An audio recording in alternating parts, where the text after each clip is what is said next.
সব কাজ সেরে চান টান সেরে চলে এসেছি, একটু সিঁদুর পরবো, পরে খাওয়া দাওয়া করবো, করে নিয়ে রান্না বসাবো। কারণ আজকের শনিবার, দাদা সকালবেলা খেয়ে চলে গেছে, মা রান্না করে দিয়েছে, সেই জন্য আমাদের জন্য অল্প রান্না হবে, বেলায় হবে।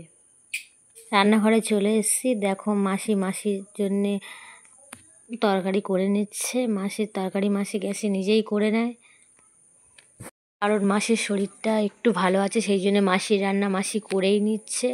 আমাদের রান্না দেখো, খাওয়া দাওয়া করে আমাদের রান্না বসিয়ে দিয়েছি। একটা তরকারি ভাত হবে, কারণ মা সকালে ভাজা ডাল সব করেছে। আমাদের রান্না হয়ে গেছে, তরকারিটা ঢেলে নিচ্ছি, ঢেলে নিয়ে ভাতের ফ্যানটা ঝাড়াবো।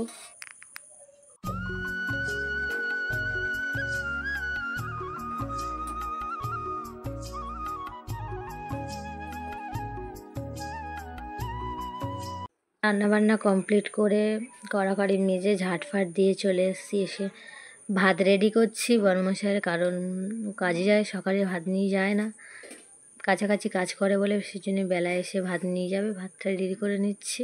ভাত রেডি করা হয়ে গেছে, এবার দপুসোনাকে চান করাবো, তারপর খাওয়াবো। সোনাকে চান টান করিয়ে চলে এসেছি, দেখি মাসি খেতে বসে গেছে। মাসি খাওয়া দাওয়া হয়ে গেলে আমরাও খাওয়া দাওয়া করে নিয়ে একটু ঘুমিয়ে পড়েছিলাম। এই ঘুম থেকে উঠে দেখো দপুসোনাকে নিয়ে ব্যায়ামে যাচ্ছি, আমি আর এই দপুসোনা গাড়িতে বসে যাচ্ছি।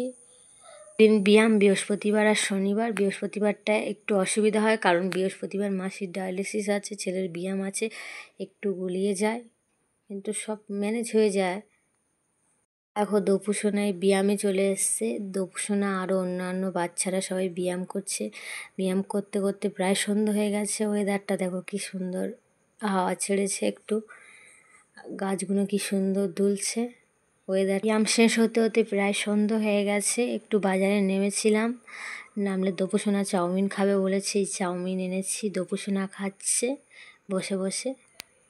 আর বাড়িতে এসে দেখি ভাগ্নি আর ভাগ্নির সঙ্গে একটা মেয়ে পড়তে এসছে, ওরাও খাচ্ছে। ওদিকে খাচ্ছে আর এদিকে আমি রান্না করতে চলে এসেছি, কারণ সন্ধ্যে রান্না করতে হবে। আস্তে আস্তেই অনেকটা সন্ধ্যা হয়ে গেছে, সেই জন্য তাড়াহুড়ো করে রান্না করে নিচ্ছি।